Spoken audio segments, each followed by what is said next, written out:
సంగారెడ్డి జిల్లా సింగూర్ ప్రాజెక్టుకి వరద పోటెత్తుతోంది. ఎగువ కురిసిన వర్షాలకు భారీగా వరద జలాలు వచ్చి చేరుతున్నాయి. దీంతో ప్రాజెక్టు నుంచి దిగువకు నీటిని విడుదల చేశారు.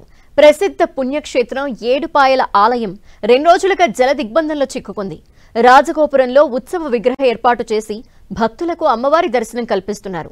గత నెలలో కురిసిన భారీ వర్షాలకు 28 రోజుల పాటు ఆలయం జల దిగ్బంధంలో ఉంది.